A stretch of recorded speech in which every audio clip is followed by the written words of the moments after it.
გადაცემის დასაწყისში ვსაუბრობდით, რომ საგარეო კომიტეტში ევროპარლამენტის განხილვა მიმდინარეობდა, რასა იუკნევიჩიანეს ჰქონდა მოხსენება საქართველოს შესახებ, ძალიან მნიშვნელოვანი განცხადებები გაკეთდა და ახლა უნდა შემოგვიერთდეს ჩვენ სწორედ ევროსკოპის მთავარი რედაქტორი ბრიუსელიდან თამარ ნუცუბიძე, მასთან ერთად ვისაუბრებთ ამ განხილვებზე. თამარ, მოგესალმები და დიდი მადლობა შენ ჩართვისთვის და მადლობა რომ მოახერხე ამ დროს ჩვენთან ჩართვა, მაგრამ მინდა რომ დავიწყო ირაკლი კობახიძის სიტყვებით. აი ამ განხილვის პარალელურად ირაკლი კობახიძე, შალვა პაპუაშვილი მივიდნენ დღეს, იცი რომ 25 თებერვალია, უმძიმესი დღე საქართველოს ისტორიაში და იუნკერების მემორიალთან იყვნენ კოჯორში და თქვენს პირველი ის რომ იმედის და პოზიტივის დასანქცირებაო, იგივეაო, რაც 105 წლის წინ რუსეთმა რომ საბჭოთა ჯარებმა რომ მოახდინესო საქართველოს ოკუპაციაო, ახლა ჩვენი პარტნიორებიო, ანუ ბრიტანეთზე და ევროკავშირზე ამბობდა, რომ იგივე საკეთებენო იმედის და პოზიტივის დასანქცირები და ჩვენო კი ვიცითო რასა იუკნევიჩიანე ვინც არისო და იქ რა დოკუმენტსაც მიიღებენო, ამას არანაირი მნიშვნელობა არ აქვს და საერთოდ არანაირი ფასი არ აქვს, იმიტომ რომ აქ დესტაბილიზაციას ცდილობენ ისინიო. მინდა რომ აი ამ განცხადებით დავიწყოთ სინამდვილეში რა ფასი აქვს ყველაფერს და როგორი იყო ეს შედარება ოკუპაციის და ბრიტანული სანქციების შენი აზრით. მოგესალმები თამარ, მოდი დავიწყოთ ამ შენი შეკითხვით და მე მგონი თავად კობახიძემ და პაპუაშვილმა გასცეს პასუხი აი იმ აღწერა სანქციების, რასაც ის აღწერა, რაც მოყვებოდა არგუმენტაციად ბრიტანეთის მიერ პოზიტივის და იმედის დასანქცირებას. და ზუსტად იგივეს ამბობენ, რის გამოც დასანქცირდა. ანუ ზუსტად რუსეთის სასარგებლო პრორუსული ანტიქართული განცხადებები გაკეთდა მათი მხრიდან და ის ჩვენ არ გვითქვამს მაყურებელმა თავად მოისმინა, შენ მოახდინე ციტირება, სწორედ ამის გამო დასანქცირდა იმედი და პოზიტივი და არათუ ეს ტელეკომპანიები თავად ქართული ოცნება ავრცელებს ამ ნარატივებს, რაც არის საქართველოს წინააღმდეგ და რუსეთის პოზიციის გასამყარებლად. ეს ერთი ნაწილი. რაც შეეხება მეორე ნაწილს, რომ ჩალის ფასი აქვს და თურმე არანაირი ფასი არ აქვს ევროპარლამენტის რეზოლუციებს, ასევე მაყურებლებს შევახსენებ და შეუძლიათ მოიძიონ, დაგუგლონ და ნახონ ინტერნეტში ევროპარლამენტის ბოლო რეზოლუცია, სადაც სხვათა შორის შავით თეთრზე იყო მოწოდება დასანქცირდნენ პროპაგანდისტული არხები და იმედიც და პოზიტივით ჩაწერილი იყო ამ დოკუმენტში. და მარტივად რომ გაიგოს შენმა მაყურებელმა, მხოლოდ იმიტომ ვერ მოახერხა, თუნდაც ევროკავშირმა ბრიტანეთზე ადრე დასანქცირება ამ არხების, იმიტომ რომ ევროკავშირი დემოკრატიული ორგანიზაციაა რუსეთისგან განსხვავებით და სანქციებზე საჭირო არის კონსენსუსი და ასევე ყველამ კარგად იცის საქართველოში, რომ ამ კონსენსუსს ხელს უსლის უნგრეთი. ამიტომაც ბრიტანეთი აღმოჩნდა პირველი და ესეც თუ კი ჩალის ფასი აქვს ევროპარლამენტის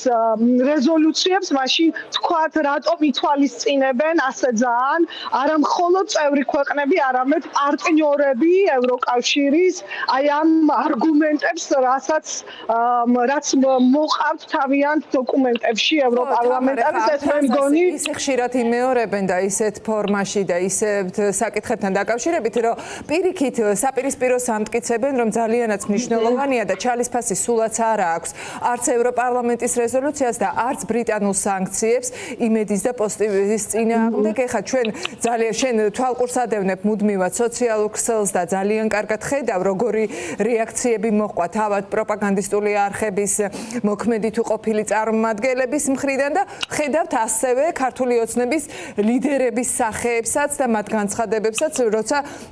ცდილობენ რომ რაღაც თითქოს ერთმანეთი დაამშვიდონ, მაგრამ თამარ, აი ზუსტად ეს არის საინტერესო, ბრიტანეთმა მიიღო ეს გადაწყვეტილება განსხვავებით ევროკავშირისგან, სადაც მაგალითად მე-20 პაკეტს ბლოკავს უნგრეთი და სლოვაკეთი და სადაც ასევე ჩადებულია სანქციები, მათ შორის ყულებთან დაკავშირებითაც ამაზე უკვე ღიად არის საუბარი, ხომ? მაგრამ აი ბრიტანეთში მიღებული ეს გადაწყვეტილება შეიძლება თუ არა გახდეს კიდევ დამატებითი მოტივატორი თუ დამატებითი გზის გზის გამხსნელი, გზის გამკვლევი ევროკავშირისთვის, იგივე ან სხვა ტიპის სანქციების მისაღებად, იმიტომ რომ დღესაც საგარეო კომიტეტზე, როდესაც იყო მოსმენა, აქაც ერთ-ერთი ძირითადი საკითხი არის სწორედ სანქციები ბიძინა ივანიშვილის და ქართული ოცნების ლიდერების წინააღმდეგ. კი, აბსოლუტურად სწორეს ამბობ, როდესაც მიანიშნებ იმაზე, რომ ზოგადად მაყურებელი, რომელიც აკვირდება საგარეო პოლიტიკას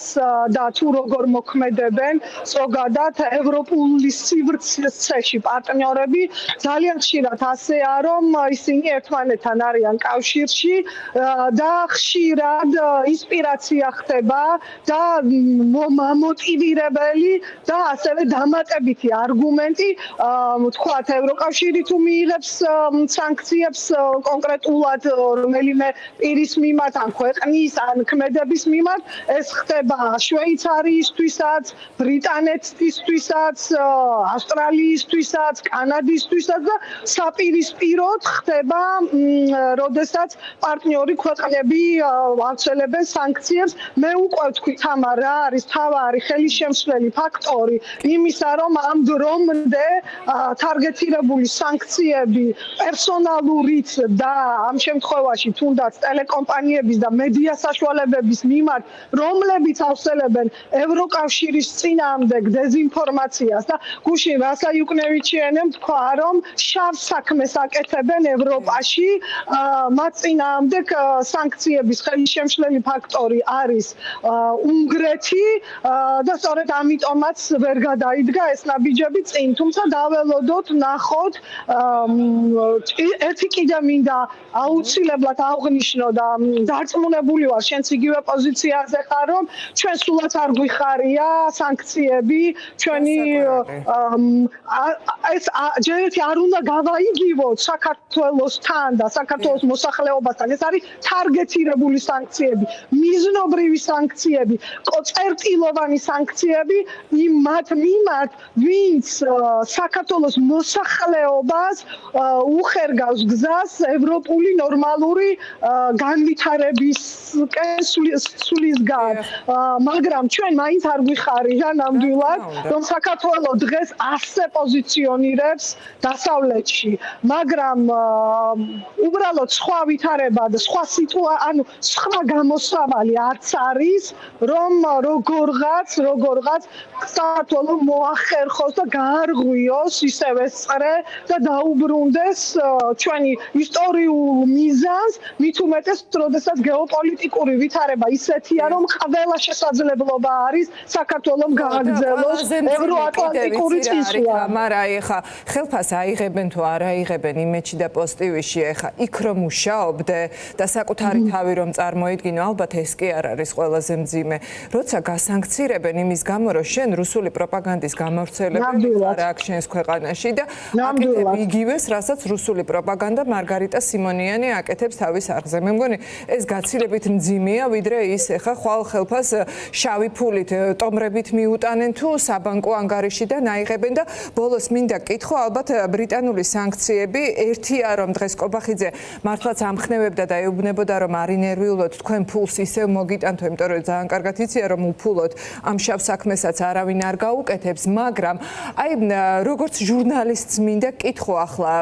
თვითონ აი აკრედიტაციების მიმართულებით ევროპარლამენტში, ევროსტრუქტურებში მუშაობის მიმართულებით დასანქცირებული ტელეკომპანიის წარმომადგენელს რამდენად ექნება საშუალება და უფლება იმის, რომ ჩამოვიდეს და კიდევ ისევ ევროპიდან, ევროპის წინააღმდეგ არაერთხელ გვინახავს ჩვენ ასეთი რეპორტაჟებიც იმედის ჟურნალისტების მხრიდან. ჩემი პრაქტიკიდან გამომდინარე ვისაუბრებ, მე როცა ბრიუსელში ჩამოვედი, აქ თუნდაც აი ხა სადაც მე ვიმყოფები, ევროპარლამენტში რუსული ტელეარხები, სახელმწიფო ძალიან აქტიურად ოპერირებდნენ, თუმცა მე რუსეთის აი ამ აგრესიული ქმედებების გამო და უკრაინაში შეჭრის გამო მოხდა მათი აკრძალვა, სწორედ სანქციებში მოხვდნენ ისინი და დღეს ვერავის ვერ ნახავ, ვერ ერთ-ერთ ევროსტრუქტურაში ოფიციალურად რომ მუშაობდეს რუსული პროპაგანდისტული მედიის წარმომადგენლები. უნდა აღვნიშნო, რომ არ არის ეს მარტივი საქმე, რადგანაც აქ ასევე დემოკრატიიდან გამომდინარე და სიტყვის თავისუფლების უზენაესობიდან გამომდინარე, რთული არის ზოგადად ამ გადაწყვეტილებამდე მისვლა და ერთსაც ვიტყვი, რომ ამაზეც გუშინ ბევრი საუბარი იყო მედიაციურ ცეში, ევროპარლამენტი მუშაობდა თუ არ მუშაობდა და სანქცირებაზე კი ევროპარლამენტი თუნდაც უკვე ვახსენე რეზოლუცია, სადაც ასახული იყო ევროპარლამენტი მუშაობდა და ახლაც მუშაობს და აქვს სურვილი, რომ პროპაგანდისტული მედია საშუალებები ვერ ფუნქციონირებდნენ ევროკავშირის პოლიტიკურ დედაქალაქში. რა გამოვა ნახოთ. კი ბატონო და ნამდვილად თამარ სამწუხაროა, რომ Russia Today-ს თუ Russia's თუ NTV-ს კვალდაკვალ იმედი და პოზიტივიც აღმოჩნდა ამ სანქცირებულთა სიაში. მადლობა თამარ ნუცუბიძეს, ევროსკოპის მთავარი რედაქტორი, გვერდებოდა ბრიუსელიდან პირდაპირ ეთერში.